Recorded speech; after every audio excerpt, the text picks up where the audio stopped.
Hello YouTube, we're back at it again with the second part of Doris's narrative, and this time we're going to be talking about her experiences in Brown University as a first generation student, and I'm sure you guys will have a lot to take away from her experiences, and we really hope that this would help you guys navigate the college process and also just different internships and opportunities that you guys might be interested in.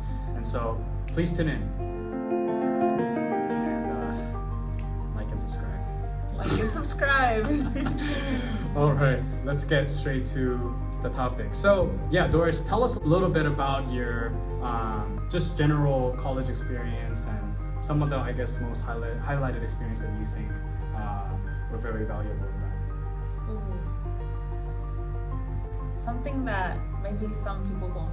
Yeah, something that I learned that I really appreciated from Brown was like being like, no, like that's not okay, or like this is not enough, even if it's coming from like an institution. Okay. Like I think Brown students are known for that, for just for like, yeah, like the amount of times that we protested, that we wrote like a whole bunch of list of demands, like I think just acknowledging the fact that like it's okay for you to be like, I appreciate this opportunity, thank you for having me here, but you are not doing enough for me, and like I love you but do better, like kind of like that.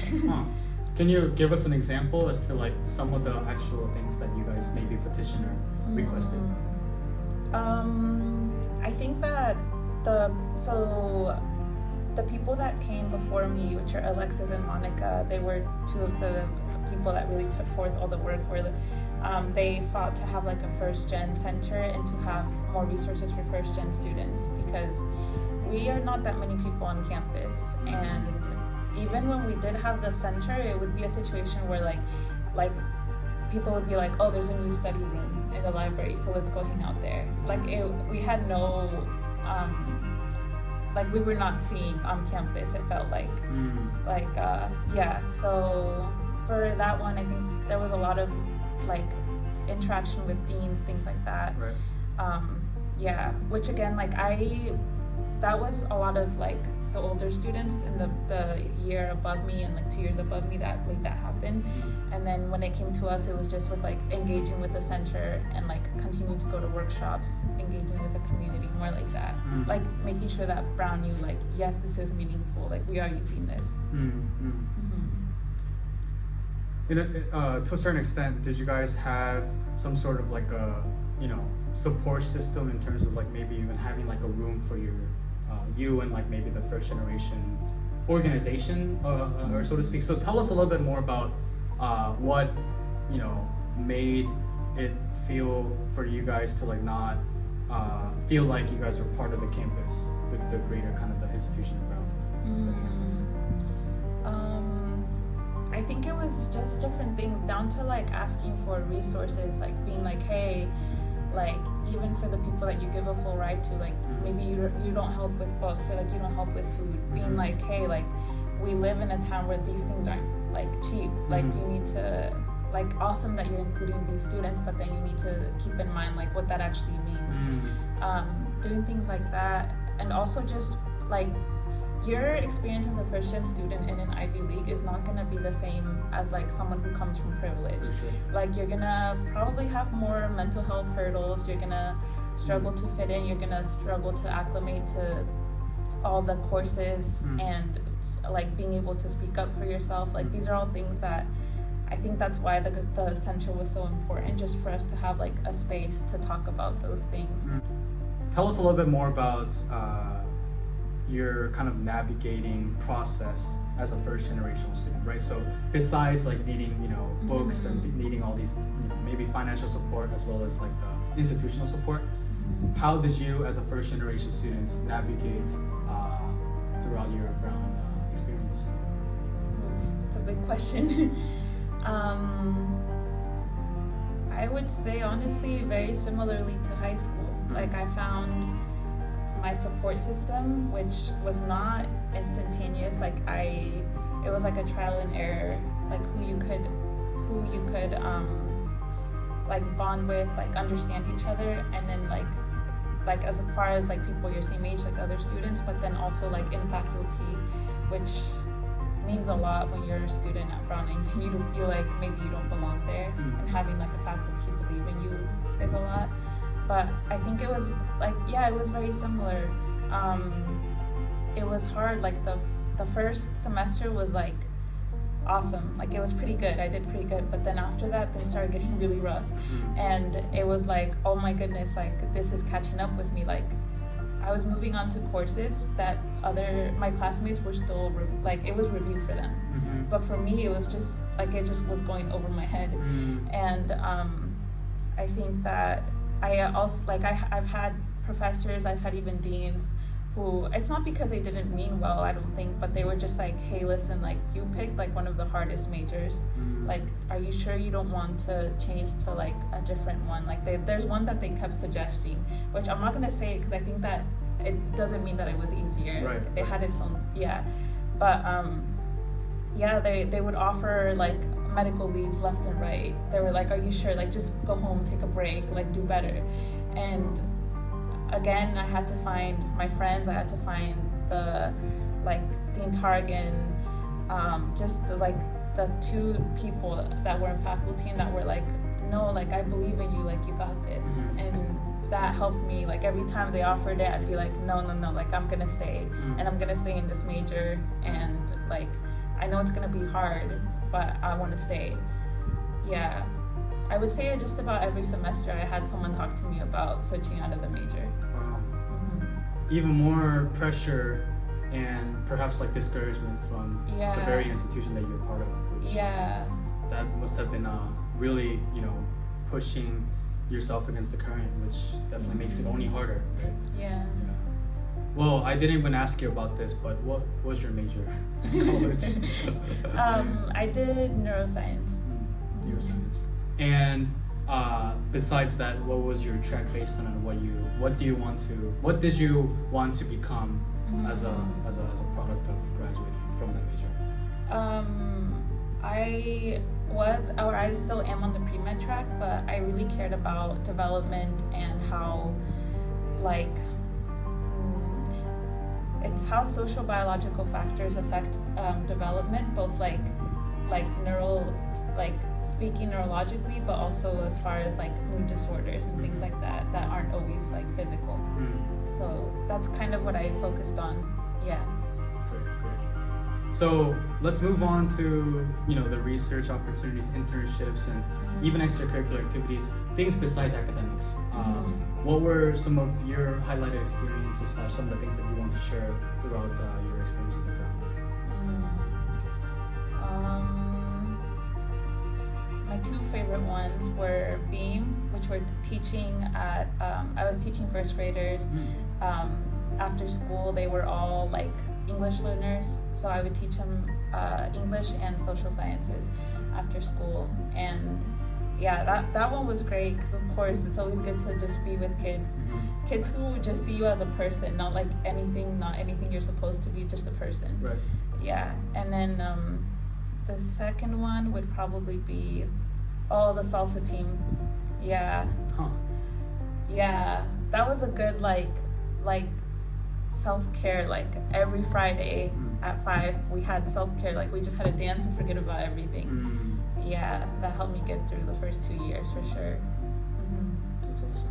I think college is an environment where there are so many different choices that you can make from so many different opportunities that are out there. Yeah, right? For sure. And so spreading yourself thin is almost like encouraged, at least your first semester, first year.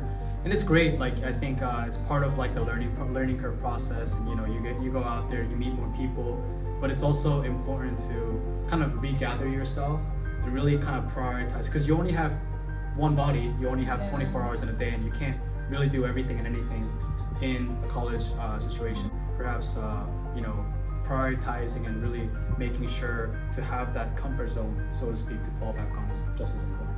Yeah. So you did a lot of different kinds of activities in college, right? Besides academics, you also got to juggle on a lot of different experiences. But tell us a little bit more about what your schedule looked like and how you managed to do so many things. little sleep. No, but I think that I really had to learn to prioritize. I think that everyone will tell you this when you get to college, like prioritize, you don't have that much time. Like they'll tell you do everything but also prioritize. And I think that like I don't think I did everything, but I did prioritize. Like I would wake up around 6 in the morning and I would start my shift at I worked at like we either like did prep for the school cafeteria or we did like it was like the bakery, so we would get to like spread the pizza dough and stuff. I love doing that. But I would do that, and then after that I would get out and you got a free meal with your shift, so I'd get my breakfast there. I would study for a while and then I would go to class. I'd do class. Usually I would try to not get 2 shifts in the same day. Sometimes it would happen. And then when I was a supervisor, it would happen a lot. But then after that, it was just like more studying or going to work, like, what do you call it? Practice group, like where you would just do work. Tutoring? Like for chemistry, you have to go to section and do like work through problems. You just sit there and work through problems. So it's not an actual class, but it's no, like it wasn't an actual class, but it was like the type of thing that's highly encouraged if you want to succeed in the class. Yeah. I see. So I would do that and just study. Honestly, I was at the SciLi like all day. The SciLi is like the science library. Okay. But I was there. If I wasn't working, if I wasn't in class, I was there. Yeah. Wow. So you had a part-time job. Well, yes. I had a part-time job at the bakery house and the one that I said before at the kitchen. But then I also worked at the carts there's like a little like cafe shop at each library, and you just like restock, do things like that. So I would work there, and then the teaching one would be the third one. Gotcha. Yeah, and they were all kind of part-time, so I would just fill my schedule up with them wherever I could.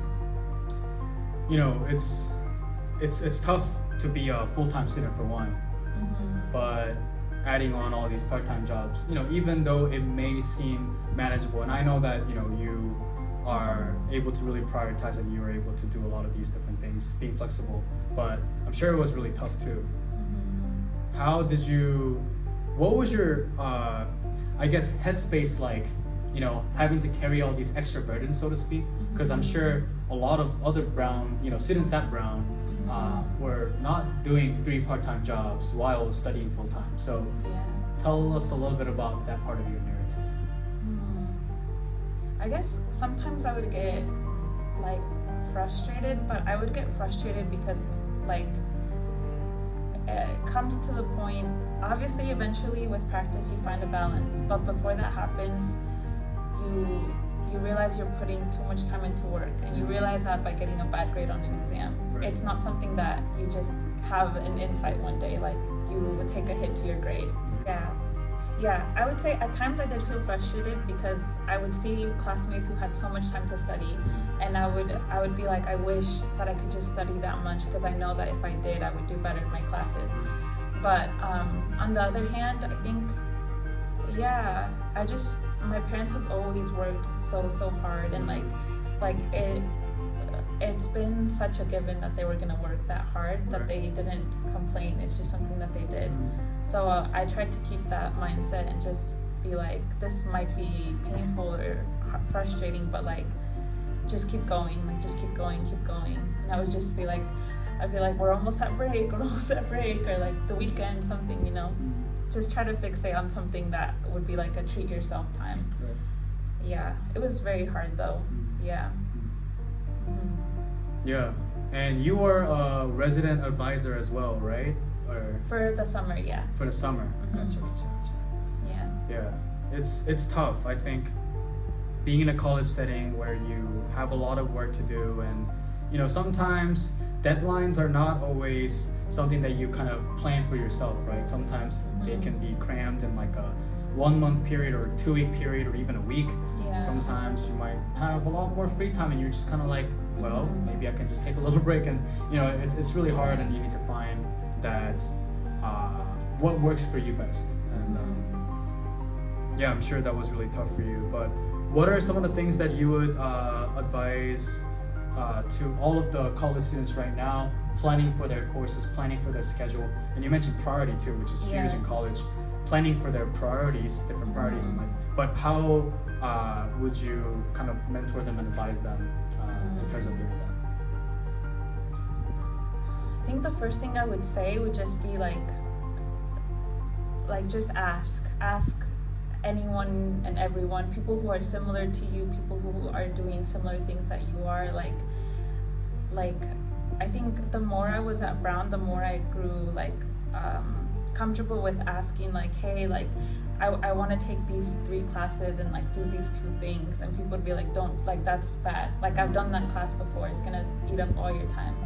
And when you first arrive at college, you don't want anyone to know that you are scared or you don't know what you're doing.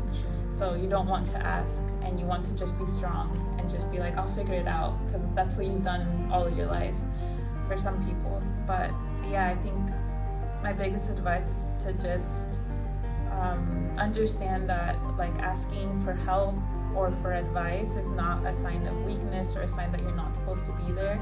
In fact, it's a sign that you are being really smart about navigating your college experience. And the more questions you ask, the more advice you seek, like the less you'll have to learn by experience, the less you'll have to learn by like a hit to your grade. So yeah, for sure. Just people will always know, whether they're like in a higher grade or a mentor or anyone, like that. Just find someone that has a similar experience to you, ask them for advice and see what they say. Yeah, that's a very good point I think that you're making. It's like there's almost no perfect formula, right? I mean, besides of course like trying your hardest to get the perfect GPA and getting different internships and or whatever it makes for you to advance, so to speak, right, for yourself in terms of major and in terms of experiences and whatnot. But a lot of other part of it is to really prioritize at the end of the day and have this community of people that can support you and that you can support as well. And so we kind of grow together and learn from each other. So definitely in that sense, college is a special place for us to learn from, sometimes struggle, but you get something perhaps better, bigger out of it. Yeah, for sure. So, well, thanks for sharing that, Doris. Any last words or anything that you would like to say to the viewers, to the students in college and the parents maybe? Not necessarily.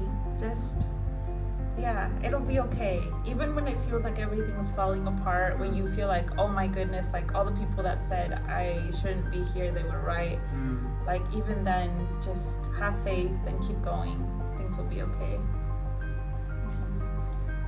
Well, that was a wonderful conversation that I got to have with Doris. And I think part of this whole conversation, we were talking a lot about how we really didn't want this to be staged. We just wanted to kind of be a little bit more real, be a little bit more genuine, both perhaps as recent graduates that have gone through a lot of different experiences, and I hope that this helps in different regards. And if you have any further questions or comments or anything, please leave those down below, and I'll definitely bother Doris more to answer those questions. But I hope this really helped, and best of luck to your college journey, and perhaps those that are applying to colleges. Please, I think number one advice from both of us is really to believe in yourself. If it works, great, right? Like if it doesn't, it's okay. There are so many more opportunities. And you're gonna find another way to make it work. That's right. Yeah. That's right. And so, let's go, team. We got this. Okay. All right. Well, once again, thank you guys for all watching and tuning in, and we hope to see you in the next video. Like and subscribe. All right. I didn't hear that last part of that. All right. Great. Well, thank you guys, and see you guys in the next video. Bye.